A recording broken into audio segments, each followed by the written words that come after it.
حضرت موسی علیہ السلام په پیغمبرانو کې د ډېرې لوی درجې پیغمبر او زمونږ د حضور پاک د امت نه پس غټ امت د ده دی.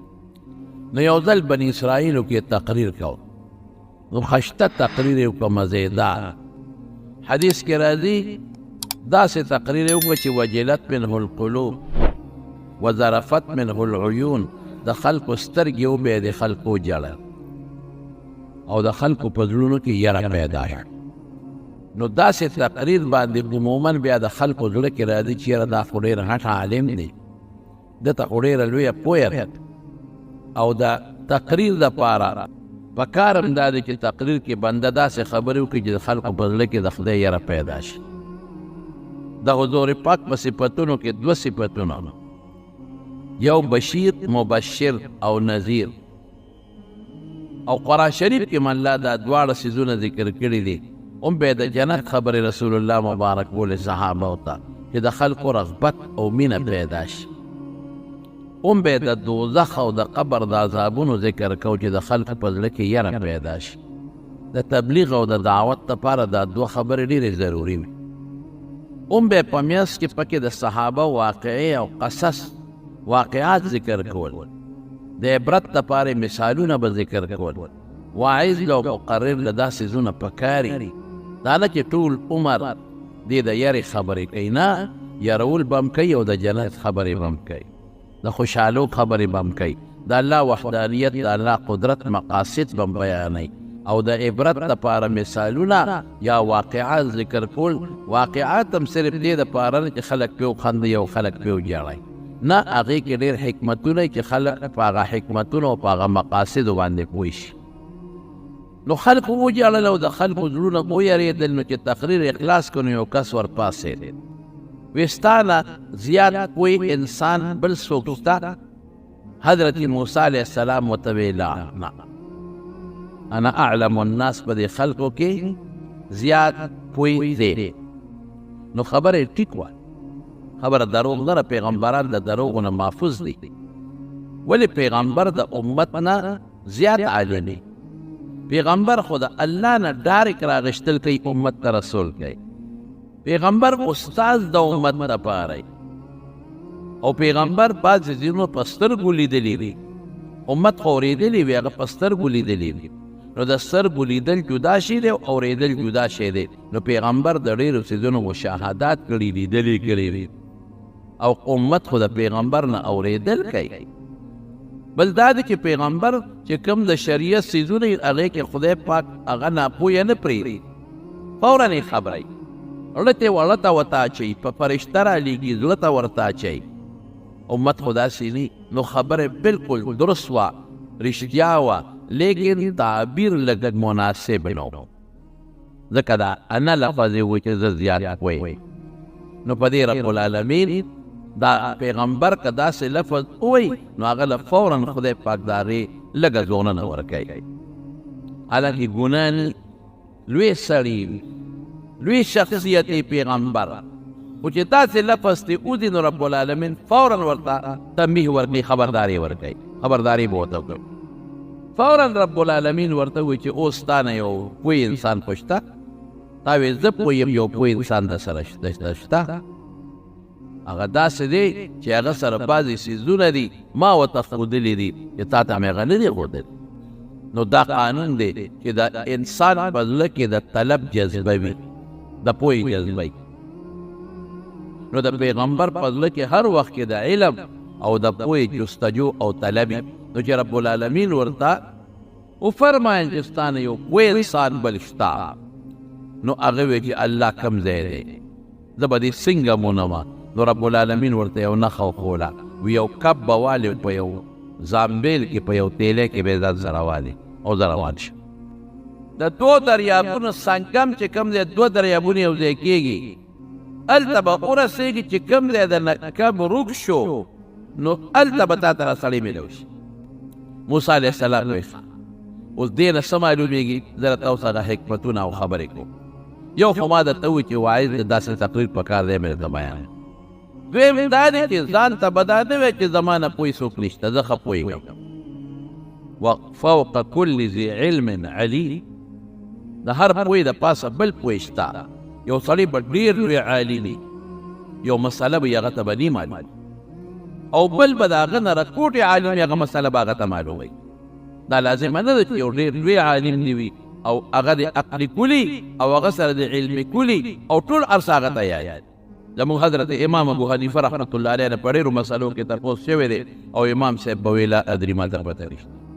د امام مالک رحمت الله علیه څومره لوی محدث دی او د هغه نه په یو مسله کې تپوس کېږي، اووه مسلو کې، په بله موقع 30 مسلو کې چې تپوس شوی دی، وی لا ادري ما ته پته نه لګي.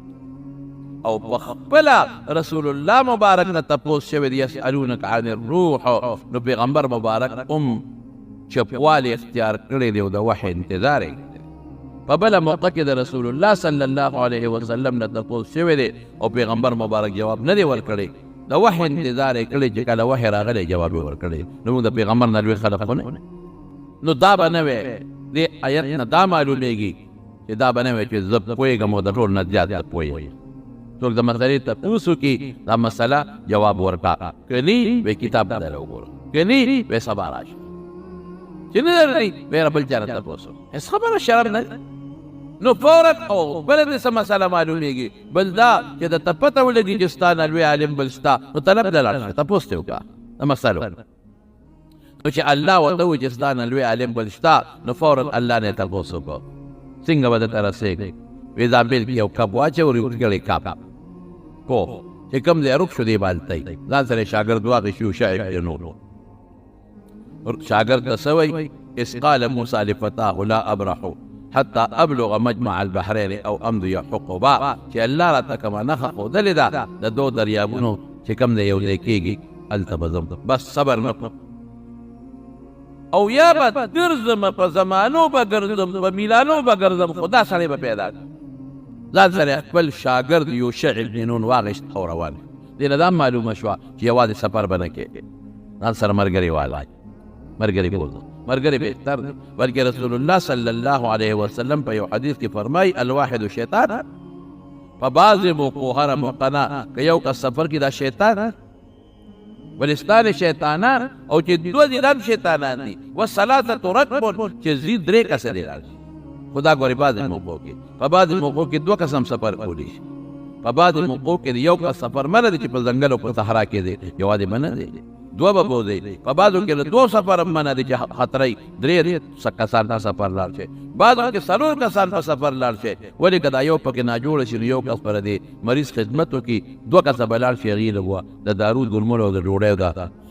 انتظار وکړي. نو دا علما په حالاتو باندې بنا کوي چې حالاتو کې وګوره، کله د یو کس سفر هم صحیح دی، کله به 2 کوي، کله 3، کله 4. ځان سره ملګري واغی یوشع بن نون، الله ورته نښه وښوله چې کومه نښه ورته الله ښولې او په هغې پسې روان شو. نو عالمان دلته کې اختلاف کوي، خو خلک وایي چې دا بحر اردن او بحر فارس یو ځای کې یو ځای شوي دي، هغه ځای ته مراد دی. اوس هم وایي په اردن کې دا ځای شته. څوک نور ځایونه هم ښیي، خیر دا تاریخي خبرې د زمانه په کې ډېره تېره شوې ده. دواړه روان شو، هغه ځای له ورسېدل چې کوم ورته نشاندهي شوې وه چې هلته ورسېدل. نو حضرت موسی علیه السلام هلته سملاس ډړی وواله، وده شو. یوشع بن نون چې کومې شاګرد دی هغه ناست دی ویښتې څوکۍ کوي د خپل استاد، ناتیلی راواغېست، هغې کې خوراک دی، ګوري چې زه خو اوږ یم چې څه خوراک وکړم، خو چې د تیلی نه څنګه هغه مزې کولو کړ او تیلی یې کولو کړه، نو هغه چې کوم کب و هغه جمدې شو، وړقېد. حدیث کې راځي تحرک وړقېد او ټوپ یې کړی او دریاب کې وردننه شو. د دریاب په غاړه یو تیږې ته موسی علیه السلام ډډه والې، کب وړقېد او ټوپ یې کړی او دریاب ته وردننه شو. فاستخذ فی البحر سربا، او په دریاب کې چې ننوت نو یو سورن جوړ شو. دا اوس معجزه شوه د موسی علیه السلام. معجزه یې ته وایي چې د پیغمبر د لاسه یا د هغه په مخ کې یا د هغه د فایدې دپاره یا د هغه د امت د فایدې دپاره داسې یو کار وشي چې هغه د عقل نه بالاتري عقل یې نه مني. اوس جمدې مړ کب جمدې کېدل دا معجزه ده، دا د عقل نه بالاتر ده. دا د رسول الله صلی الله علیه وسلم په زمانه کې شوي دي. یو ځای کې حضور پاک مبارک ډوډۍ خوړه، چا وله ګډ یا چیلی حلال کړی، نو هغه وحی چې وخوړل صحابه نو وی دا ډوکې راغونډ کې ورته راغونډ کړل نو رسول الله مبارک په لاس راخ که واپس ته چیلې جوړ او دا په قرآن شریف کې راغلی دي د حضرت عیسی علیه السلام دا معجزه وه چې مړي ته به ودرېده ورته به قم باذن الله نو مړی به خدای پاک جملېږي دې ته معجزه وه دا که د یو نیک انسان نو شو پیغمبر نی نو کرامت به ورته وایي د عقل نه بار شي یادوم د عقل نه بار شي د مړي جملې کېدل دا غټه معجزه ده دا د پیغمبر نه صادر دي او که د پیغمبر نه صادر شو نو معجزه ورته وایي نیک سړي نه صادر شو نو دې ته به کرامت وایي او که د یو بدعمله انسان داسې کار وکړو چې د عقل نه اوچتې مونځ نه کوي یا بدعمله دی نو ګورې دا به سحر او جادو وي ګورې دې پسې به نه دی بعضې وخت کې دې وخت کې د ساحرانې او په سکرو د پاسه ګرځي بعضې وخت کې جادوګرانې چاړه پخلي منډي بعضې وخت کې جادوګرانې شیشې راولي چکونه پیدا کوي بعضې وخت کې جادوګرانې چاړه به په خېټه درته ومنډي ستا په مخ کې دا جادو وي نظربندي وي د دې خپل مختلف قسمونه دي دا څه نیکي نه ده دې کې شاګردي استادي کوي یو یې د یو نه زده کوي بل یې د بل نه زده کوي د جادوګرانو شاګردان یې د کاهنانو او په معجزه کې او په کرامت کې استادي شاګردي نه چلېږي چې د پیغمبر معجزه د هغه نه د هغه بچي نه زده کړی چې زه به هم دا چل کوم چې د یو نیک انسان د یو ولی د خدای کرامت د هغه نه مریدانو او شاګردانو نه زده کړی چې ته دا کار کوې موږ هم داسې کوو پای کې استادي شاګردي نه چلېږي نو دوه معجزې شوې یو دا چې کب جملې شو دریاب ته ټوپ کړې او دویمه معجزه دا شوه چې هغه دریاب کې سورنګ جوړ شو حالانکې اوبو کې چې یو شي ومنډې نو اوبه اتې راوباسي یا اخوا شي نو اوبه بیا یو ځای شي اوبو کې سورنګ ونه جوړېږي اوبه خو یو بل سره یو ځای کېږي او په هغې کې مستقل سورنګ جوړ شو شاګرد یې وی چې که خیر استاد راویل شي نو دا خبره به ورته کوم ځکه ناشنا خبره وه ډېره ناشنا هلته موسی علیه السلام دا ویلي دي چې انا اعلمو ما نه زیات پوی نشته نو الله لږ یو کوټې زور ورکوي الله یو کوټې پریشاني ورکوي دا لفظ دی ولې ویلی دی نو چې راویښ شو څنګه نو قرآن شریف کې الله تعالی فرمایي د شاګرد نه یېره شوه خبره زه چې ځو صابان یې واخېست او روان شو بلکل ته یېره شوه دونه مضبوطه خبره اته یېرېږي الله ته یېره چې لاړل سمندې نو موسی علیه السلام ورته څه وایي اتنا غداءنا لقد لقینا فی سفرنا هذا نصبا الا بچې راوباسه ناشته راوباسه ستړي شو رسول الله صلی الله علیه وسلم فرمایي وی چې دا کم دی ورته الله نشاندهي کړې وه که نه دغې پورې نو ستړی شوی هسې د ملګري د خاطره رډوالې وه خو چې د هغه ځای نه واوړېده نو ستړیوالې پرې راغله یو شواروس تقریبا مزل یو که بعضې علماو لیکلي دي څوک یو ورځ مزل یادوي مزل ستړی شوم وایي چې وی آتنا غداءنا ناشته راوباسه خوراک راوباسه نو بس شاګرد چې تیلی ته ګوته کړي اوهو ما نه خو هېر شو صاحب ما نه خو هېر شوي دي ارأیت اوانه الا الصخره چې کوم دی موږ تیږې ته ډډ روانې فإني نسيت الحوت أكب مې هېر شوی وما انسانيه الا الشیطان ان اذکره ما نه شیطان هېر کړی دا ظاهري اسباب حق خالق خو الله دی خو ظاهري سبب شیطان فاتخذ في البحر سربا اخو ما نه هېر شوي هلته خو هغه کب جمدې شو دریاب ته یې ټوپ کړه سورنګ ته جوړ ما نه خو شیطان دا خبره هېره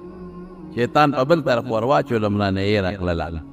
موسی علیه السلام تی ذلک ما کنا نبغي فرتد علی آثارهما قصصا وی همدغه پسې موږ روان یو همدغه ځای پسې زه چې واپس چې څنګه تللي همهغې قدمونو باندې په هغې لار واپس را روان کړو او موسی علیه السلام په دې غوسه نه کړ شاګرد ته یې غوسه ونه کړه چې د خدای بنده یو شواروز مزل دی را باندې وکړه پوهېږي چې ما الله په یو ګونه لږ تنبیه راکړی خبرداری راکړي لږه زوره نه راکوي نو شاګرد ته څه واپس راغی دا هم دې معلومېږي چې شاګرد به استاد سره ځي نو سامان به ورسره شاګرد ګرځوي شاګرد سره سامان دی اتنا غداءنا ناشته راکړه او استاد به حکم کوي دا راکړه دا راکړه دا راکړه او بل په سفر کې ځان سره سامان وړی شي سامان به وړي ځان سره دا د موسی علیه السلام پیغمبر دی او ځان سره سامان وړي اسباب به وړي پخوا چې به دا خلک حج ته تلل نو هغه به بلا سفر و غنداخي به دلته کې خلکو پرې یو بیا په سفر کې قونه دا زمونږ د دې وطن اوس خو خیر د جز سفرونه هر ځای شی میلاوېږي پخوا چې شپږ میاشتې او څلور میاشتې بهري سفر به و دې مشرانو ته پته ده نو غنداخي به وله جوړ کړل ښه بلا شی به پوچ و به نه خرابېدل چرګ هډوکي به یې وله سره کړل اوچ به یې کړل والا دا به یې ځان سره بوګړې به یې وله وچې کړې دا به یې ځان سره وړلې په جاز کې پخوا جیانو ویل ډېرې سختې تېرې شوې دي غټ د ټیم صندوق به و غټ صندوق به یې وله ډک کړی او د سماتې لوټې به یې ځان سره وړې دا د سماتې لوټې مینه دا د سماتې لوټې دا به یې ځان سره وړل ولې دا پیپر یې ټیشو پیپر یې په هغه زمانه کې نه وې او دا به مشهوره وه چې په عربو کې شګي دلته کې لوټې نشته دی نو د سماتې لوټې به یې ځان نه وړې وړې کړې وې تیلی به د هغې نه هم ډکه وه دا به یې ځان سره وړل دا پابندي نه وه چې تابان بهري جز کې بدل انګوټ به یې ورته پخوا بهري جز کې او دلته به دغه ته ختل ریلګاډي ته ختل د دنیا خلک به ورته ریلګاډي ته لاړل په ریلګاډي کې به غریب وخته او بیا به کراچۍ ته لاړ شپه ګوره دی به یې کراچۍ کې تېرولې په بندرګاه کې اجي کیمپ به ورته وي او دا هغه شپه ګورو دی پس به بیا چې نمبر راغی نو بیا به سامان وله جس ته وکړ یو جس کې به تلل او جس کې به اووه ورځې او نهه ورځې په لاره لګېدی جدې ته به لاړل پنځه شپږ ورځې به په جده کې تېرولې ولې چې حاجي صاحب جدې ته ورسېده هغه صندوق به نو بیا به ورپسې معلمان راتلل غریبانان هغه د اوښانو زمانه وه او یا د دې بسونو بېکاره بسونو دا به مکې مکرمې ته شپږ میاشتې څلور میاشتې به دې خوارانو مکه کې تېرول اوس هم زموږ طالبان چې راځي نو دا پلاران وله څوک وله سوجي سره کې ورسره پرتی څوک وله غونځاخي مور پلار په دغه کې نو طالبانو سره خو ملګري وي نه غولې غوندې جیب کې واچوي نو بار مقبرې ته وځي نو چکونه ولې که د بشیرجان په جان ملګري چا سره پېښ شو خو دا خو ځان له دغه دې دا څه ورته ویلې کېږي دې خو لس دولس غونځاخي په یو ځل خولې ورګنډي نو دا مسائل د دې نه معلومېږي چې په سفر کې دې ملګري بوځه سامان به سره ملګري وځي ملګري ته ویلی شي دا شی راله راکړه او د خوردنو سامان به وړې ګورې دا پیغمبر دی توکل دې ته نه وي چې اسباب مې استعمالوه زه اکثر طالبانو ته ویم حضور پاک مبارک چې غار حرا ته تللی و قرآن نازلېده نو ستوان به سره پراته حضرت خدیجې رضی الله تعالی عنها به ستوان وړل په خپله او به یې ځان سره وړلې نو قرآن نازلېږي الله سره څومره مضبوط نسبت دی بیا هم به ورسره پرتي دی ستوان نو اسباب به استعمالوي یمن خلک به راتلل حج ته موږ په خدای توکل کوو هېڅ به یې نه راوړل په خدای توکل کوو نو چې رابلل هلته به یې د خلکو نه بیا سوالونه کول الله وایي وتزودوا فإن خیر الزاد التقوی ځان سره چې په سفر دی توښه وړه بهترینه توښه همدغه ده چې د سوالونه کې د خلکو نه ونه غواړئ چې په سفر دی که تبلیغي سفر کې دا بعضې دوستان دي او که په هر سفر دی نو ځان سره ملګري ځان سره توښه وړل دا ضروري دي نو واپس رالل چې واپس رالل هغه تیږې له راورسېدی نو بعضې علما وایي یو جزیرې ته لاړل وګورې بعضې مفسرینو لیکلي دي او د امام بخاري رحمت الله علیه د ترجمة الباب هم دا معلومېږي باب ذهاب موسی الى الخضر فی البحر هغې نه علما دا معلوموي چې هغه کوم سورن جوړ شوی و د کبو دوی دواړه په هغه سورن کې ورته نشو لاړ موسی علیه السلام ته خو الله القا کوي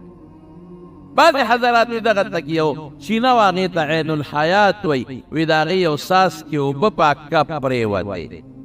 او چې هغې نه یو ساس کې اوبه په کپ پرېوتې نو هغه عین الحیات د جون چینه نو بیا کپ جمدې کېده خو دا هسې مرجوحه غوندې خبره ده دا د موسی علیه السلام معجزه ده په هغه سورن کې لاړل یو جزیرې ته ورسېدی چې هلته لاړل یو سړی او په څادر کې ځان یې نغښتی نیم څادر یې د خپو نه تاو کړی او نیم څادر یې د سر نه تاو کړی او په یو میدان کې ملا دوی پې سلام واچو السلام علیکم ورحمت الله وبرکاته دا بله مسله راووتله چې کله هم څوک یو ځای ته ورشي نو سلام واچو دا هم معلومه شوه که یو سړی نور ته سملي بلکل سملاستېدی شي دا هم معلومه شوه چې څادر کې سړی ځان اون غاړې وسملي بلکل ثابت دا خبر چې سلام یې څنګه واچو هغې ورته څه وایي انا بارضک السلام دلته خو سلام نشته په دې علاقه کې یو څوک سلام نه پېژني تا سلام څنګه واچو دی ورته وایي انا موسی زه موسی علیه السلام زه موسی پیغمبر او موسی چې وي پیغمبر نو ما ته الله سلام ښودلی دی او ته څه وایي موسی بني اسرائیل د بني اسرائیلو پیغمبر موسی یې وی او هغه یم دې نه دا معلومه شوه چې حضرت خضر عالم الغیب نه دی د غیب علم نشته که د غیب علم وی نو تپوس یې دې ولې کاوه چې تاسو سلام څنګه واچو څوک یې او چې بیا ورته وایي انا موسی ورته ځان مې خو چې د موسی یم نو که د غیب علم وي نو تپوس به یې نه کوو پېژندلی به که د غیب علم ورسره وي نو بیا به یې تپوس نه کوو چې موسی بني اسرائیل د بني اسرائیل موسی بیا به یې ورته ویلي چې ما پېژندلی ما له خدای د علم راکړی د غیب علم ورسره نه د غیب علم رب العالمین سره دی قل لا یعلم الغیب الا هو بغیر د الله نه د غیب علم بل چا سره نشته دی غیب څه ته وایي غیب هغې ته وایي چې د انسان د حواسو او د بداهت د عقل نه بالاتر او اوچتي ما غاب عن الحواس و بداهت العقل څه له راغلی یې علیه السلام ورته وایي دې له راغلی ما لتعلمني مما علمت رشدا چې تا ته الله پاک څه شی ښودلی دی ما ته الله ویلي دي نو چې ما ته هم د هغې نه داسې څیز وښی چې ما له د هغې نه یو فایده مې نه وشي روشن دې له راغلی او ورته څه وایي وی موسی ګوره غوږ دلته اوس کېږي إني على علم علمني الله ما له خدای هغه علم راکړی چې الله راته ښودلی دی لا تعلمه تا ته په هغې نه پوهېږي وإنك على علم او تا سره یو علم دی علمك الله چې تا ته الله ښودلی دی لا اعلمه په هغې زه نه پوهېږم تا له خدای جدا علم درکړی دی ما له خدای جدا زما په علم ته نه پوهې ستا په علم زه نه یم پوهې دې نه معلومېږي چې حضرت خضر عالم الغیب نه و که د غیب و عالم مې بیا به یې ورته داسې نه ویلې بیا به یې ویل چې ستا علم هم زما شته او زما هم زما شته نه ما سره چې کوم علم دی هغه تا سره نشته تا سره چې کوم علم دی اما سره زما علم داسې دی چې انک لن تستطیع معي صبرا ته ما سره هغې کې صبر نشي کولی ما سره نشي ټینګېدلی صبر ټینګېدل ورته ویلی کېږي او ستا به روزانه جګړې ځکه په هغې ته پوهېږې نه تا ته پته نشته نو ته هغه کې ما سره نشي کولی ستجدني ان شاء الله صابرا ولا اعصي لك امرا موسی علیہ السلام ته فکر مکاوه زه به صبر کوم ته به ما صابر کوونی او ستا نافرماني به نه کوم خو ما ته څه به څه پوهې کا نو حضرت خضر ورته څه وایي وایي ښه یو کار درته کویم وایي که داسې یو کار دې زما نه ولیده چې هغه ستا د عقل نه بالاتر او تا په هغې نه پوهېدې نو ما نه به تپوس نه کوې خپله به تا ته خبر ښکاره شي صبر به کوې صبر به کوې ما باندې به فورا اعتراض نه کوې چې دا دې ولې وکړې دا زه درته د هغې تشریح کوم دا کار دې ولې وکړه دا خبره دې ولې وویله تا ته به په خپله د هغې نه یو مسله وروستو معلومه شي ته به پرې پوه شې خو ته به مهرباني وکړې ما نه به تپوس به نه کوې دې نه دا معلومېږي دا مسایل چې چا نه شاګردي کې تپوس ته وکړه تا سره سبق به یم تا سره شاګردي کوم ستا اجازه شته او که نشته ګوره موسی علیه السلام چې باقاعده تپوس کوي دا هم معلومه چې یو دی له ورسېږي سلام واچوه سلام یې واچوه دا هم معلومه شوه چې د یو سړي نه تپوس کولی شي چې څوک یې ډېر خلک په دې هم خفه کېږي چې تپوس ته وکړې ته څوک یې او ته لا ما نه پېژنې یاره نه دې پېژنم که نه ښه لکه اوس ته ما نه پېژنې ډېر خلک یې په ټېلیفون ورته ټېلیفون وکړي ما ته بعضې خلک ټېلیفون وکړي ما ته یو سړي یو ځل ټېلیفون وکړه وایي زه دې وپېژندم ما ویې نه لکه ته اوس ما نه پېژنې یاره ورې ما ته خپل نوم وښایه ته څوک یې ته لکه اوس ما نه پېژنې یا خدای پاک یا پېژن یا دې پېژنم یا نه نو ما ولې په امتحان کې یا خو راته ووایه چې پلان کې خلکه ته اوس ما نه پېژنې یا خدای څه کوي دوه درې ځله ویم نو چې دوه څلور ځلې ویم او بلکل دې نه پېژنم څه وی ولې نه پېژنم که ضرور راته ویم او دوست که ته پېژنې هغې د پاسه نه ده دوست هم څه پېژنې نو مې د غیب عالم ته ولیم د خدای نیکبخته ځان هم پکړه وکړې چې ما هم پکړه وکړې چې نو ما ته ځان وښیه وایي تا سره په پلانکي حج کې نوم یو ځای شوی واه واه ماشاءالله حج کې را سره یو ځای شو حج کې خو بلا کسان ما سره یو ځای شي ما ته څه پته دی زه څه خبر موږ له خو چې پرون دلته مې نه وشي رانه سبا نو ته ما سره چې د 15 کاله مخکې په حج کې میلاو شوي او ته ما نه پېژنې او خدای پاک نو باندې سادهګان دا د شریعت خلاف کارونه دي. ها یو ځای رسول الله مبارک ته چا دروازه والا وی څوک وی انا معنا زیما حضور پاک ودوی انا زخم زیما نوم دی خایا نو چې یو ځای ته ورشي نو په کار دار چې سړی ځان راخی یا په ټیلیفون چا سره ته خبرې کې نو ځان وښایه د پلان کې دې کې څه شرم دی. زه اکثر خپلو شاګردانو ته زموږ خو ډېر شاګردان یې رانه اکثر یېري وایم چې ګورې ما له راشئ نو ما ته ځان راښایه دا راته وایي چې زه ستا شاګرد یم پلانکي کال در سره پاتې شوم ته به دا سوچ کوې چې زه د پېژندل یم او ما به نه پېژندلې نو دې کې څه حرج نشته ځان ښایه. ګوره موسی علیه السلام ورته ځان راښایي او دا تپوس کولی شي زه پلانکي یم ښه د پلانکي د بنو هغه پلانکي په دې مه خفه کېږه او پلانکي او بیا د استاد نه تپوس هم کولی شي چې یاره ما ته دا سبق وښایه او بیا استاد که په شاګرد باندې شرط نږدي هم یې ښودی شي دا د شرط یې پې ولګه چې ګورې که څه داسې مسله دې ولیدله چې هغه ستا د برداشت نه اوچته وه نو صبر به کوې زه به درته خپله به راته دا خبره ښکاره کېږي نو که استاد په شاګرد شرط کېدي چې سهار به سبق وایو مازدیګر به سبق وایو لږ به وایو ډېر به وایو دلته به وایو هلته دا شرطونه به منې او بل دې دا معلومېږي چې استاد باندې به اعتراض نه کې چې سبق خلاص شي بیا تپوس وکړه سبق دوران کې تپوسونه مه کوه سبق خلاص شي بیا تپوس وکړه او ته په خپله وایې وروسته به بیا پوه شي. ډېره ښه دا سړی څوک و حضرت خضر ابوالعباس کنیت نوم یې څه دی نو مفسرینو او محدثینو پکې ډېر لوی اختلاف کړی څوک وایي دا د حضرت الیاس علیه السلام و څوک وایي دا د آدم علیه السلام زوی و څوک وایي د آدم علیه السلام نوسی و څوک وایي د نوح علیه السلام په نوسو کې و څوک وایي د فارس د بادشاهانو کې د یو بادشاه زوی و څوک وایي د شیس علیه السلام زوی و څوک وایي د ده پلار ملکان او بلیا د ده نوم بهر کې اس پته نه لګي په حدیثو کې داسې ذکر نشته دا زموږ د خلکو خپل سوچونه او خپل فکرونه دي خو د خدای بنده او الله په قرآن شریف کې فرمایي چې عبد من عبادنا زموږ په بندګانو کې یو بنده او خضر ورته ولې وایي نو بس زه به یې تا مشوره معنا وکړم اگر چې علما په دې کې نور توجیحات هم کوي وایي چې په اوچه ځمکه به په ډاګه ځمکه کېناسته او پا بسېد نو ابه شنه وه بیا ابه د شیلګۍ به نه جوړه شي او څوک یې شنې جامې به یې اغوستلې څوک یې د شنو پټو جامې به یې اغوستلې څوک یې شین پټکې یا شنه ټوپی به یې په سره وله بهر کې نور الله څوک وایي چې کوم علاقه کې اوسېده هغه سرسبز و ساداب شاداب او شنه وه نو ځکه ورته خضر وایي څوک یې سبزو کار به یې کو بهر کې دا د علمو اقوال دي خو مشهوره دا ده چې په یو ډاګه میدان اوچ میدان به کېناسته دا یو روایت کې هم شته ښه او پا بسېده یو روایت کې هم شته نو ابه لاندې تکه شنه شوه خضر قدرت شینوالي ته ویلې کېږي کله تېر شوی دی الله ته پته پیغمبر ورته ولي نو بعضې حضرات وایي د خدای ولي یو نیک بنده پیغمبر راجح قول دا دی چې دا د خدای پیغمبر ولې یو راځي عبد من عبادنا نو بنده خو هر چا ته قرآن شریف کې ویلې شوی دی خو عبد من عبادنا د دې جملې نه معلومېږي چې الله ورته عبد وایي دوباره ځان ته نسبت کوي نو معلومېږي دا چې ده کې هغه عبدیت او کومه بندګي عبدیت چې په پیغمبر کې وي عبدیت ډېر د کمال شی دی بندګي الله دې په موږ کې بندګي پیدا کړي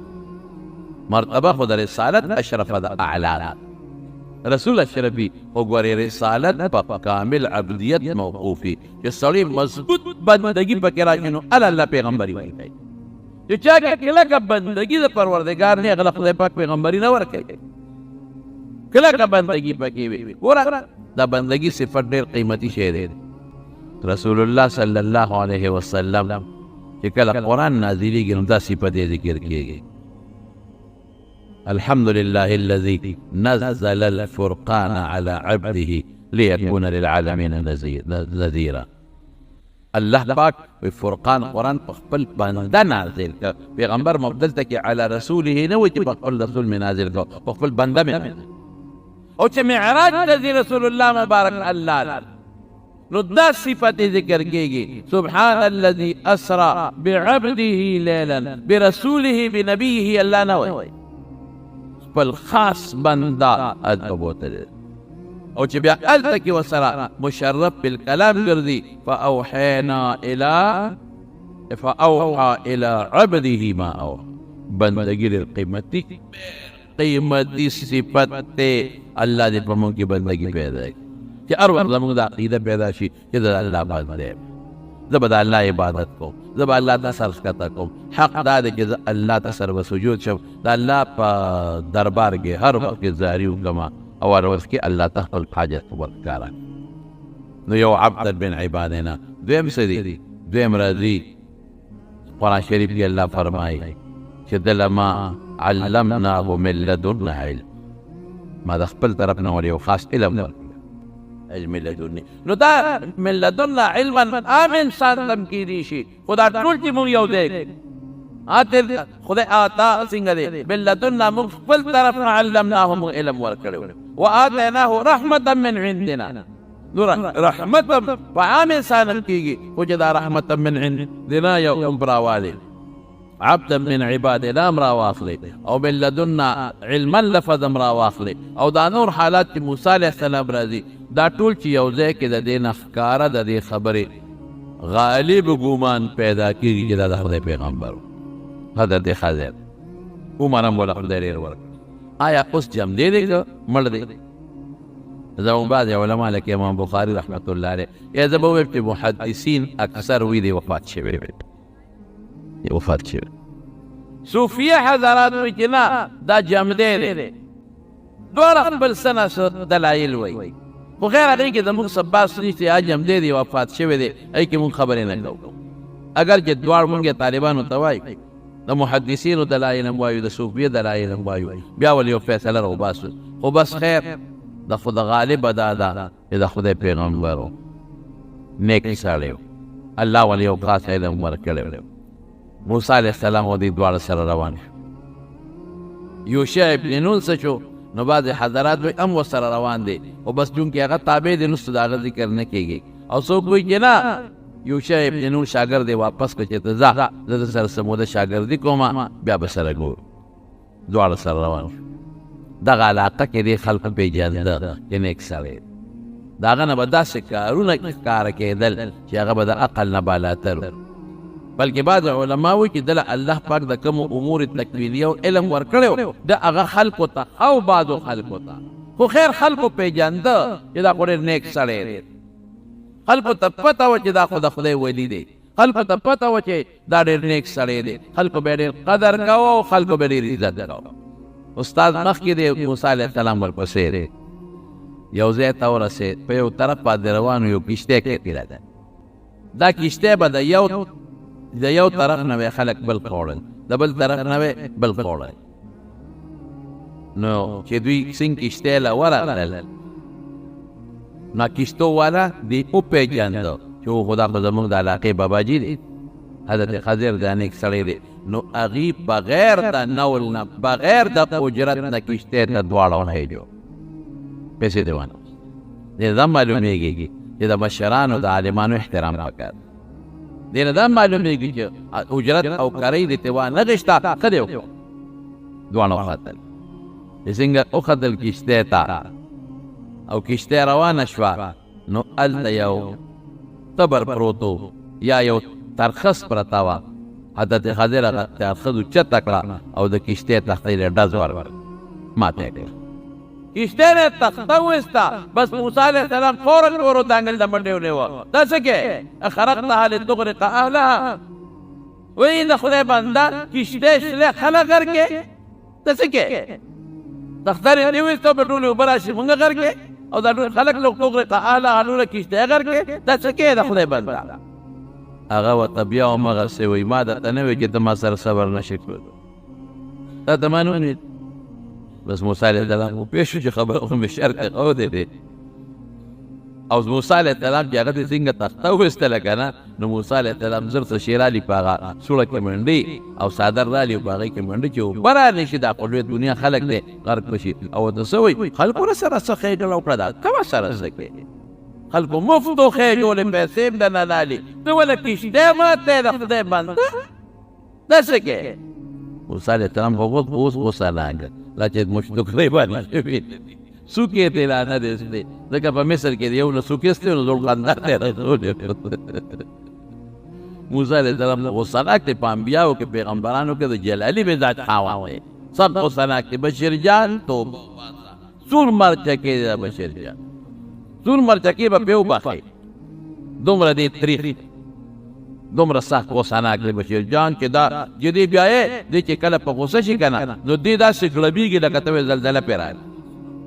لاسونه موټي کې مړه خپې مو دادي دا دله چې مونږ ښځه نه کوو یو پکې دا وجه دې غصه کېږي ټول به ښځې سره جګړه کوي وایي به ښځه څوک به دیوال نه ورکوي هلته خو یې نظر هم نه دی کېږي یو قنداره پسې و زمونږ عمر حیات ورله ښځه کړې وه عمر حیات ته خدای خوشحاله کړي نو عمر حیات سره بیا به جګړه کړي نو قنداره پسې ما ته وي تماچه راکړه د عمر حیات تولم نو مې تا خدای بې خوبه سره تا خو سترګو نظر نه لګي ته چې په غټه کې په ښځه ونه کوي نابینا چې وي که نه دا ړانده ګورې دا راته وایم دا غوسه ناکې ډېر زیات د سترګې نه نو هغه زور یې د غوسې ټول هغه دماغ ولې رسېدی بچي جان داسې ده او ده سره د خدای روانه کوم چې روانه دې شوه هغه پښتانه د اوف فتنه ورته وایي ځکه خو موږ لکه د ملا بهادر ده سره اودس کې ګرځې موسی علیه السلام ورته غوسه شوی او په سختۍ ورته وایي او هغه ځای کې تخته کې څه شي منډي چې اوبه را نه شي حضرت خضر هغه څادر ونیو اخ یې غورځاو لرې که اوبه ولې راځي واقعي هغه سوری چې اوبه نه راتلې بس موسی علیه السلام خو پوه شو تا ته ما نه وي چې دا په ما به سوال نه کوې دا یې څوک کړل یاره ویل دې د الله راته غږ مه کوه بیا به ما نه هېر شوي اوس که ته سوال وکړې چې په موسی علیه السلام خو یې شرط لګولی نو موسی علیه السلام بیا ولې دا خبره وکړه موسی علیه السلام پیغمبر دی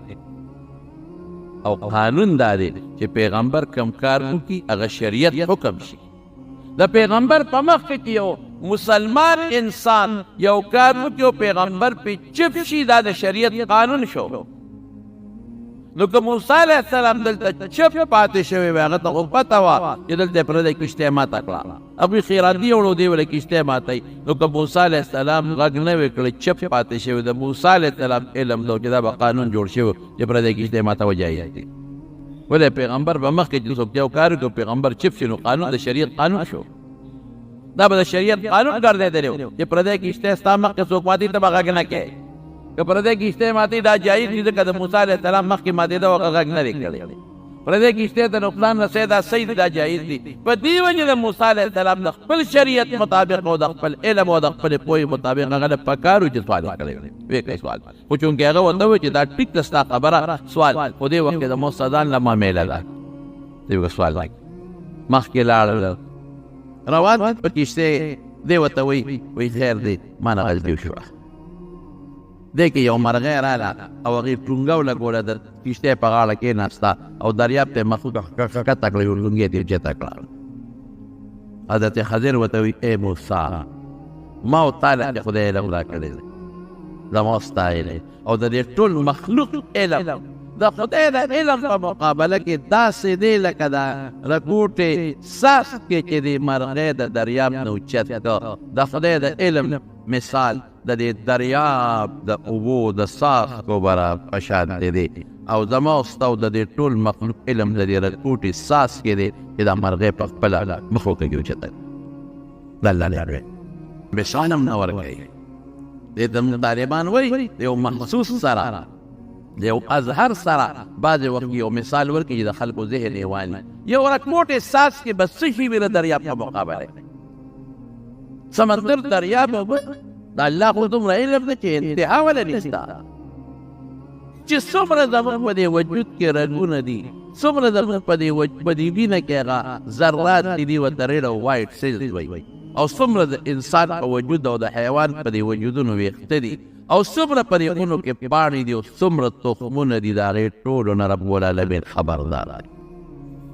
وما تسقط من ورقة الا يعلمها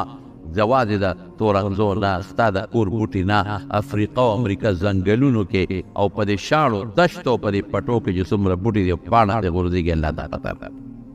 ولا حبة في ظلمات الارض الله د ځمکې په تیارو کې چې کوم تخمونه پراته دي الله ته خبردار زه د خپلو پنځو غوټو نه دومره نه یم خبر دومره ما ته دا خپلې پنځه ګوتې چې هر وخت ورته ګورم او ډوډۍ پې خورم او لاس کې مخامخ دي راته نوکونه او پنځه ګوتې دومره په دې زما پویه نشته لکه د الله چې په خپل مخلوق څنګه پویه دا الله ډېر قدرت دی دا الله ډېر لوی کائنات نو ولې درشن ورکړه چې موسی علیه السلام تا خو یې زه پوهېږم که نه تپوس د نه شو تا وې زه پوهېږم ستا علم او زما علم او د مخلوق علم د خدای د علم مقابله کې دغه حیثیت دی لکه دا ساس دی چې اوچت د دریاب په مقابله کې روان دي کښتۍ نه یو ځای ته لاړه هلته چې اوس په لاره باندې ځي یو ماشوم لوبې کولې د ماشومانو سره یو هلک حضرت خضر ورغی هغه ماشوم یې اوچت که او د سر نه ولا زور ورکړه او دا سر یې ولا چپړ که او هغه یې ورکړه مړی موسی علیه السلام فورا ګرفتار کړه قتلت نفسا زکیة بغیر نفس لقد جئت شیئا نکرا دا دې څوک لنه برنا حق دې ماشوم مړ کړه خو ډېر ناشنا کار دی ډېر غلط کار دی ناشنا کار دی اوس بیا به موسی علیه السلام سوال کوي خامخا به یې کوي د هغه شریعت دا ده چې د پیغمبر مخکې څوک یو کار وکړي دی به چپ پاتې شي خو دا ټیک دی بیا پیغمبر خو دې له راغلی چې دا غلطۍ به خلکو ته وایي چې مه کوه یو کافر که بد عمل د پیغمبر مخکې کوي چپ پاتې شي دا شریعت نه دی زموږ طالبانو ته تقریر وایي هلته یې دا خلکو ډوډۍ وغوښتله چې موږ له ډوډۍ راکړې فابوا ان یضیفوهما ډوډۍ چا ونه زمانونو ګورې دوه خبرې تاسو ته کړم یو سړی که یو میلمه یو ځای ته راشي حجرې ته یا یو جومات او دې خلکو ته وایي چې وروره ګورې وږي موږ له ډوډۍ راکړې دا هغه حرام سوال نه دی التماس دی مطالبه ده حرام سوال چې کوم شریعت کې د بل نه سوال کول حرام دي هغې کې اصول شرطونه یو دا دی چې تملک کې د بل نه ځان مالک دی دویم دا دی چې په تصفل او تذلل سوال کې لکه داسې سترګې و د بل شهر کې خلک کمزوري کې او یې خدای مو بخا یو 15 روپۍ راکړي خدای مو بخا دوی نه جوړه دی خدای مو بخا وږې ما او چې نه داسې په اډر ورته وایي چې دا شی راکړه لکه دوست یې دوست ته وایي یو استاد شاګرد ته یا مرګري ته وایي مرګري ته لکه تاسو دوه ساده یو مال راکړه دا حرام سوال نه دی داسې بل دې مضطر دی مجبور هم دی موږ له ډوډۍ راکړه هغې ویل نه نشته ډوډۍ شوم ولاړه فابوا ان یضیفوهما لارې شپه تېره کړه سر ته تللي او دیوال په دې کلي کې کوږ دی حضرت خضر چې وکتل چې دیوال کوږ دی لاس یې ورړم کو دیوال لیدي کور کړو نه دی په یو لاس پیغمبر دې ما خو تاسو ته وی راځي غالب نیومان نه دی بس موسی علیه السلام فورا ورته وی دا دې څوک مونږ د بېګا ډوډۍ وخوړه مونږ له ډوډۍ راکړه د دیوالونو ته نه دی څه دی ونه داسې خلکو له لکه سزا ورکول پکار دي چې ورته وایي چې نیغول یې مشدله خو نه نیغوم ولې مونږ د بېګا ډوډۍ وخوړه تاسو ډوډۍ رانکړه لو شئت لاتخذت علیه اجرا ورته به دې ویلو چې دا دیوال دله نیغوم د دې مزدوري راکړې تاسو به په 3-4 کې نیغوې دې دله په یو منټ کې نیغوم ولې یې دله نیغوم راکړې مزدوري سبب د مزدوري به اخیستې وه نو مخکې به مې ډوډۍ خوړلې حضرت خضر ورته وایي بعد هذا فراق بیني و بینه بعد زما ستا دوره نه کېږي دا خو بار کار باندې ته ماره مټه رانه شي ته خو ما خپل کار ته نه پرېږدې خو چې څه کار کوم ته به ما اعتراض کې چې څه کار کوم ته به ما اعتراض کې مخکې ورته ویلو چې زما پویه ستا نشته او دی به ورته وایي چې ستا ده زما نشته زما ستا قصه ګرانه ده سأنبئك بتأويل ما لم تستطع عليه الصبر اوس دې پوهیږم چې تا کوم صبر ونه کړ په هغې په تعبیر دې پوهیږم وی هغه کښتۍ چې ما ابجنه کړه وروسته مخکې یو بادشاه ولاړ دی ظالم بادشاه هغه اډر کړی دی اعلان یې کړی دی چې څومره کښتۍ په دې دریاب کې ګرځي او اوس روغې وي به حق سرکار ضبط دی که زما کښتۍ فکر د بادشاه پولیس او فوج ولاړ دی چې کومې روغې کښتۍ وي او برابر کښتۍ وي هغه ضبط کوي او دا کښتۍ یتیمانانو ده د شلیانو ده د ګوډیانو د معذورو کښتۍ ده نو که دا پې اوس ورغله دغسې روغه سالمه نو ضبط کوي یې فاردت ان ابیع عیبها نو ما دا ابجنه کړه اوس به په بادشاه ورشي چې وګوري چې مړه دا خو ماته ډکرې ده نو دا به بچ شي د یتیمانانو مسکینانو شی به بچ کړ دې دپاره مې دا کار واقعي اوس هم بعضې بادشاهان داسې کوي پردې ځای غصب کې ویني په زور ونیسي پردې کارخانه ونیسي غصب یې کوي پردې ګاډي ونیسي په زور یې ونیسي پردې ځمکه ونیسي سړک جوړو جومات خو نه جوړوي خو روانوي یې جومات روانوي هغه شیخ الله ختم شو اوس د خدای کور وانوم دا بل غم دی د خدای کور وانوم جج فیصله کوي جج فیصله کوي چې دا جومات روان کې څه پې جوړ کې بار کم وطن ته پاتې شو کم ملک ته پاتې شو جومات ولې روانوي جومات خو لاره سړک غټی بل طرف ته او که سړک هم پرېږدي د چا نه نیولې دی نه په زور یې نیولې دی نه حکومت پې نیولې دی نه حکومت پې نوسي ورکړی چې جوړ کړه ارې جوړ کړی حکومت پې نه دی نیولې نوسي ورکړی ده سړک هم پې تنګ نه دی د چا کور یې نه دی نیولې د علاقه کې بل جومات عزت ودي دا یو بروان کړو نه بل شته هم نه په دې ټوله علاقه کې خو پارک نه ضرورت دی نو شاته خلک وایي په جربونو پارک دی په جربونو راشئ دې کې فوټبال ټیم جوړ کړې راشئ دې کې کرکټ جوړ کړې د ماشومانو د لوبو ځای جوړ کړې شاته ورسره بله ځمکه ده نه جومات ورونې ای مسلمانه وطنه ای د مسلمان وطنه ای هغه وطنه چې د لا اله الا الله په نوم جوړ شوی ای هغه وطنه چې ستا دپاره ښځو قرباني ورکړې ده او ستا دپاره د زنانو بې ستري شوې ده او ستا دپاره ماشومان یتیمانان شوي دي ای هغه وطنه چې تا له ښځې کونډې شوي دي ای هغه وطنه چې ستا دپاره علما اونو پورې ویزان شوي دي او شهادتونه نصیب شوي دي ای هغه پاکستان ښکلې ملک او ښکلې وطنه چې ستا دپاره علما د اور پټو ته غورځولي شوي دي نن په هغه وطن کې ګوردواره جوړېږي هېڅ هم نشته د سیکانو عبادت خانه نن په هغه وطن کې د هندوانو مندر جوړېږي هېڅ هم نشته نن په هغه وطن کې پکار دی چې جومات ته ځای ورکړې نو چې نه ورکړې نړۍ ماشاءالله ونړوې جومات پارک جوړ کړې په جومات د ختم کې جومات زما کور نه دی ستا کور نه دی د الله کور دی مساجد بیوت الله د الله کورونه دي ځمکه د الله ده ان الارض لله یرثها من یشاء ځمکه د الله ده بیان جومات د خدای را جومات ډېر افسوس دی زمارو بهر کې زمارو خبره مې دې پورې کوله چې نن سبا خلک لګیا دي بادشاه به ظلم نه کوي پردي ځای نه بني او چې نیسي او ضرورت راغی نو هغه پیسه به ورکوي چې کوم د دې خپل اصل قیمت دی اوله نو وی ما ځکه عیبجنه کړه چې بچ شي له بادشاه نو واقع چې دا کښتۍ پې د پاسه ورله او بادشاه ته کسان وکتل او یو کښتۍ ګوري مړه دې نه خو دړه در شوې ده ما ته نن دې که سبا دې اوبه راخېږي ځه ته ما پېښې بچ شوه بیا ورته څه وایي وایي هغه هلک چې مې مړ کړه پته شته راته دا هلک چې دی د الله په علم کې کافر و چې دی لږ به کافر دی الله ته پته وه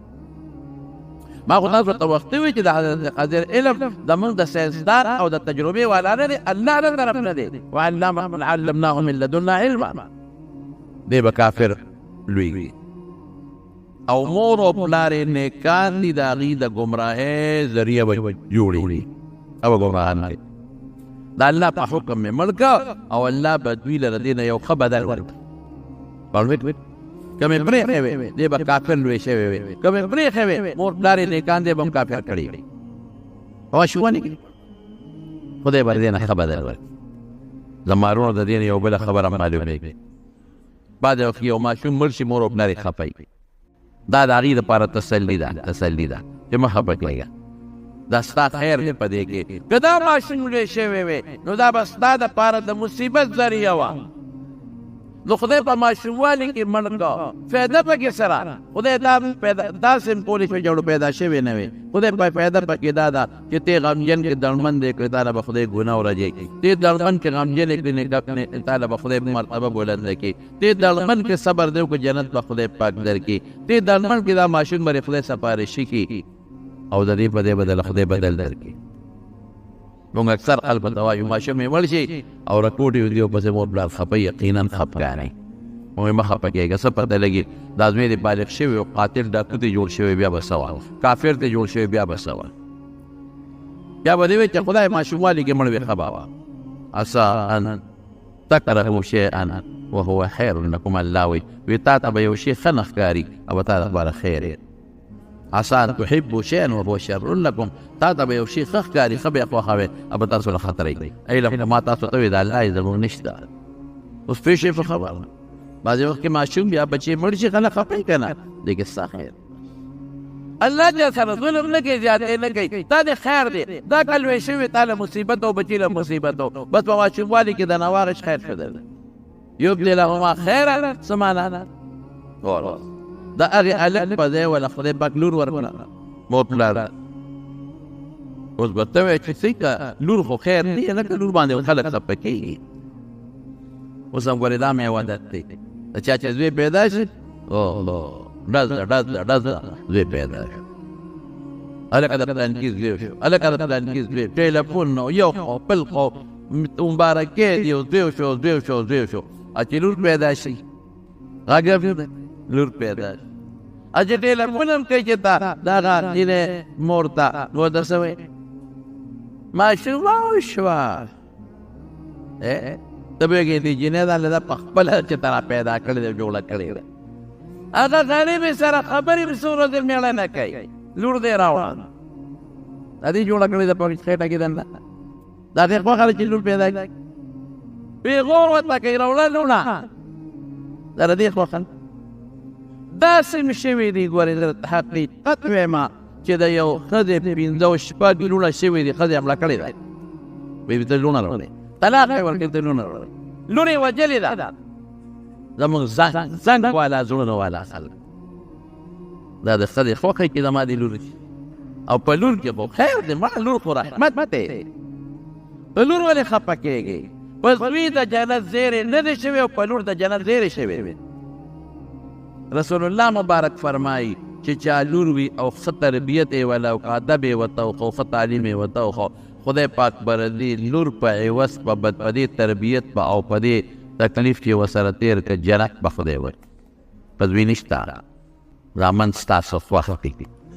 چې سبا هم د ګیرو نه ونیسي او ډبه یې هم خوښ دی چې سبا راته رټې وایي چې پاګل یې دماغ دې خراب دی دا دې خوښ دی چې سبا دې مال ته غل ناست دی دا دې خوښ دی چې سبا راشي او پلار باندې سترګې راوباسي وا خو ناره ده ګیا دې نه ده راوړی دا دې هغه لور چې تا کره ناسته هم لاس اوچتوي زما مور او پلار وبخئ او چې واده شي ډوډۍ د بل خوري او لومبی دوا مور او پلار ته کوي دې زمانې زامن خو چې نیکان یې خو ټیک ده خو که بدان د دې زمانې زامن توبه وباسه لور خو به پردی خوري بل کور کې ناست سره خاوند ته دوا نه کوي او پلار ته کوي او لور خو یو ځای ته چا بوتلې ومه د سالپور علاقې د رشکې علاقې دی یو سړی ما ته وې دم پرې واچوه دا بیمار پروت دی غریب په کور کې چې زه ورله مسلمان یې چې 20 کاله وکړه 15 کاله وکړه 14 کاله په کټ کې پروت غریب دا 15 کاله غون په کټ کې تېر کړل چې خدمت کو لور کاره پروت لور یې خدمت لور به راشي پلار کره د پلار ټولې جامې به ووینځي یو ورځ په مېلمستیا چې د پلار ټولې جامې ووینځي د پلار کوټه صفای کوي پلار سره مینه کوي مور لا جوړې ورسره شپې کوي زوی ته ګوره ښځې سره پروت دی هغه د مور پلار څه پروا ساتي لور رحمت لور غنیمت دی خو موږ نه پوهېږو موږ همغه چې خدای کوم شی درکړه د خدای شکر پیدا د خدای رحم لور وله خدای وایي الله وله لور ورکړه هغې لږ په ځای هواره لور څه وشو اوس حدیث کې نشته خو علماو لیکلي دي بعضې مفسرینو لیکلي دي چې د هغې جینۍ په اولاد کې خدای پاک یو بل پسې او یا پیغمبران پیدا کړل اوس هغه زوی خو که هغه لور ښه وه الله پوهېږي موږ نه پوهېږي مور پلار خو به هغه وخت سره دا ویلي اوهو زوی لاړ څومره ژړا به یې کړې لور ورکړه بیا به یې ویلې چې زوی په دی لور لیکن قیامت کې به دغې مور او پلار ته پته لګېږي چې بیا ورته ووایي چې دا او یا پیغمبران ستا ده هغې زوی په بدل کې ما لور درکړه او دا خدای پاک پیدا کړل زه دا دې په اولاد کې دي په دې به نه خفه کېږې الله دې ساتي ګورې ډېر ګران کار دی د چا ماشومان دی الله نه وجلي مونږ د ټول نه مخکې دا سوال کوو که د چا ماشوم وي هلک او جینۍ مې ناجوړه مې الله دې وله روغ صحت ورکړي د زړه لوی درد دی خو که وشي نو صبر به کوې دا به درته رایادی بیا ورته څه وایي وی دا دیوال چې مې نیغ کړ وی تا ته پته شته چې دا ولې دا د یتیمانانه وکانه تحته کنز لهما او د دې دیوال لاندې یو خزانه پرته ده که دا دیوال پروت نه وی نو تربورانو یې خزانه را رشتله او تقسیمولی یتیمانان به برباد شوي نو ما وله دیوال نیغ کړ چې دا خزانه محفوظه شي د یتیم به خصوصي خیال ساتئ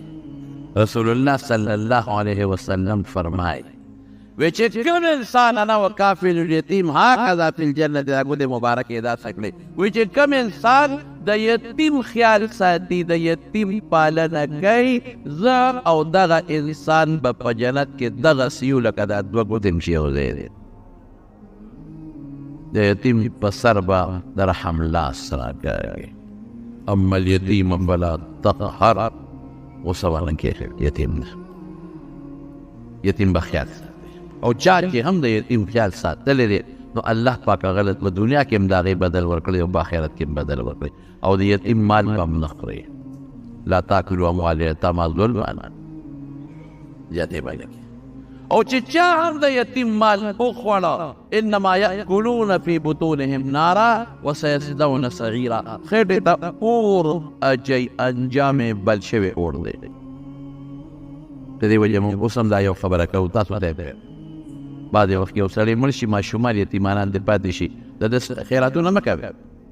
موږ د پسې غویان او میخې او خاتون او مصلې او جانمازونه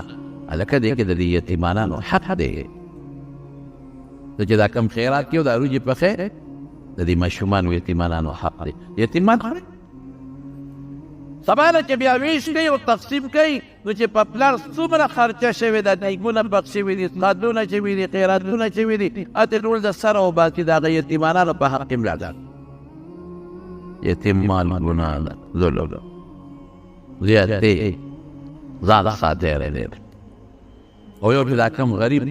مړ شي که نه پر په دې کور کې اوسېږي همسایه د بل چا او زموږ خلک زر فوره وله میخ حلالو او غوی حلالو او خیراتونه ورپسې کوو مه کوئ خیال ساتئ ډېرو خلکو د یتیمانانو ځمکې قبضه کړي د یتیمانانو کورونه یې قبضه کړي د یتیمانانو پټي قبضه کړي دا ډېر زیاتی دی ډېرو تربورانه نو دا د یتیمانانو د خزانې دپاره خدای دوه کسه راوستل او هغه خزانې به یې له محفوظ کړه موسی علیه السلام او حضرت خضر او واوره یو یتیمانانو دویم څه وکان ابوهما صالحا دا خزانه هم د دې یتیمانانو ځکه محفوظ کړه دیوال هم نیغ کړه چې ونه غورځېږي چې دوی بالغان شي بیا به ورته الله برابر کړي چې لوټې نه کړي وله تربوران دا ولې وایي د دوی پلار یعنې نیکه د دوی نیک سړی تېر شوی نیکه ته پلار وي په عربی کې رسول الله مبارک وي انا ابن عبدالمطلب زه عبدالمطلب زوی قونین وسیع نو مفسرینو لیکلي دي علماو چې د دې دواړو په اووم پوشت کې نیکه نیک سړی تېر شوی اووم پوشت کې نیکه نیک سړی اووم پلار د هغه دومره الله لحاظ وکړه چې د اووم پوشت د وسو دپاره یې وله دوه کسه راولېږل لوی شخصیتونه او خزانې جوړه محفوظه کړه د نیکانو د اولادم الله پاک لحاظ کوي د نیکې دونه سره دی د نیک سړي د نیکې دومره لوی سره چې د اووم پوشته پورې الله لحاظ کوي نو چې کم نیک دی او عمل صالح یې کړی د هغه به څومره لحاظ د دې وجې نه رسول الله مبارک پخپله فرمایي د حضرت فاطمې متعلق چې فاطمه بضعة مني زما د وخت ټوکړه ده من اغضبها چې هغه غصه کړه فقط اغضبني زه غصه کړم من احبها چې هغه ورسره مینه وکړه فقط احبني ما سره مینه وکړه او حسن او حسین د رسول الله مبارک د لور د طرف نه نوسي او بیا څه وایي ګورې چې دوی سره چا مینه وکړه ما سره یې مینه وکړه دوی سره چا بغض وکړو ما سره بغض وکړو. یو څیز دی پکې چې نسب کې ایمان وي. ګورئ ایمان پکې نی نو د حضور پاک خپل سکت دی ابولهب د دوزخ غرغنده ده. د حضور پاک خپل سکت دی ابو طالب دوزخ کې پروت دی. د لوط علیه السلام ښځه ده دین نشته ایمان نشته عذاب کې لاړه د قوم سره تباه شوه. د نوح علیه السلام زوی دی او نوح علیه السلام ولا سوال وکړ یا الله ان ابني من اهلي دا خو ماته وایي چې ستا اهل به د دریاب د اوبو نه بچ کوم د سیلاب نه زوی خو زما بچی دی که نه پروردګاره غرق شو. بانه لیس من اهلک دا ستا زوی نه دی نسبي دی خو چې ستا زوی وی او د پلار په وجه بچ کېږي هغه نه دی. انه عمل غیر صالح ذو عمل دا خراب دی عمل یې نیک نه دی. زوی ښي نو د پلار د وجې نه ورته فایده رسېږي او چې زوی فاسق دی او زوی فاجر دی یا زوی کافر دی نو ته د خپل عمل فایده رسوي. او چې نیک دی د خپل عمل نه علاوه د ده عمل به دومره دي لکه څومره چې دله الله خیر ورکوي. نیکي ورسره ضروري ده په لږه نیکي هم له خدای ډېر خیر ورکوي. بیا ورته څه وایي حضرت خضر وما فعلته عن امري دا درې کاره چې ما کړي دي دا مې په خپل عقل او په خپل سوچ نه دي کړي دا راته الله وایي چې داسې وکړه. الله راغی دا معلومه شوه چې مال جمع کول جایز دي خزانه جمع کول جایز دي. دا د خزانه خدای په دوه پیغمبرانو ولا محفوظه کړه. خزانه پټول هم صحیح دي چې چا نه پټه کړي پخوا به خلک هم دا خزانې په دې ځمکو کې ښخولې خلکو نه پټول سره در جمع کول جایز شو. قرآن کې الله ذکر وکړي انکار یې پرې ونه کړه دوه پیغمبرانو باندې محفوظ کړه. او د نیک سړي د اولاد سره ښه سلوک کول ښېګړه کول دا هم معلومه شو. دا هغې خیال ساته دا معلومه شوه چې دا به نه وایي چې زما نه پوه څوک نشته. دا معلومه شوه که ماشوم مړ شو نو ته به وایې چې دې کې بس خیر لکه هغه ماشوم چې یې مړ کړ. جنۍ پیدا شوه بیا به خفه کېږي به نه دې کې به خیر یې خدای پاک به د هغې نه نیکان پیدا کړي. لوی سړی د بل ګوره موسی علیه السلام په یقیني پیغمبر دی. د حضرت خضر خو په پیغمبرۍ کې شک دی راجح دا چې پیغمبر نو لوی سړی د رکوټي سړي نه علم حاصلولی شي. علم دپاره سفر هم کولی شي دا سفر یې ونه دریابي سفر هم کولی چې دریابي سفر یې ونه ځان سره شاګرد هم بوتلی شي. یوشع علیه السلام یې ځان سره شاګرد بوته استاد که په شاګرد شرط لګوي هم لګولی شي دا یې دلته پې شرط ولګاو. یو سړي را غلطي وشي په لومړي ځل خیر دی دوباره دې وشي بیا خیر دی په درېیم ځل وشي بس درې ځله یې ورته وکتل. رسول الله صلی الله علیه وسلم څه فرمایي لوددت انه لو صبر ارمان که موسی علیه السلام صبر کړی وي نو موږ ته به ډېر څیزونه معلوم شوي وو.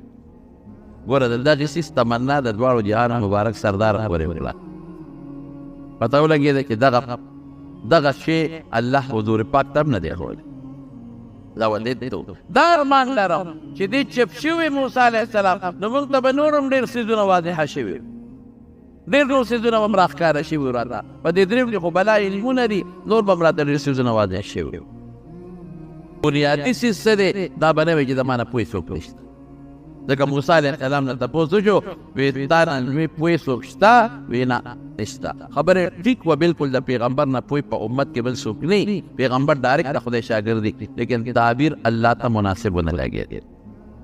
وی لاړ شه د حضرت خضر شاګرد دی. په دې حکمتونو الله پاک په قرآن شریف کې دا واقع ذکر کړه او په دې مسایلو حکمتونو ما هم تاسو ته دا واقع ذکر کړه چې کومې مسلې دې معلومېدلې هم یې همدلته ورسره ذکر کړې. الله دې په موږ باندې خپل فضل و کرم وکړي. دعا وکړئ چې الله به مو رحم د باران دپاره دعا وکړئ چې الله یې د رحم وګرځوي الله یې د غضب نه ګرځوي. که ضرورت ورته نه وري موږ ته بلادو ته غرونو ته بوټو ته الله ویې وری ضرورت ورته نی نو خدای به بند کړي. الله ته زموږ ټولې پریشانۍ په خوشحالو بدلې کړي. یا الله چې د چا سره روانې نه دي بغضونه حسدونه دی الله په روغې بدل کړي. یا الله چې د چا په کورنو کې روانې دي په روغې بدل کړي. الله د چا بچي نه دي نارینه بچي نه یا بچي نه نارینه اولاد ولا ورکړي.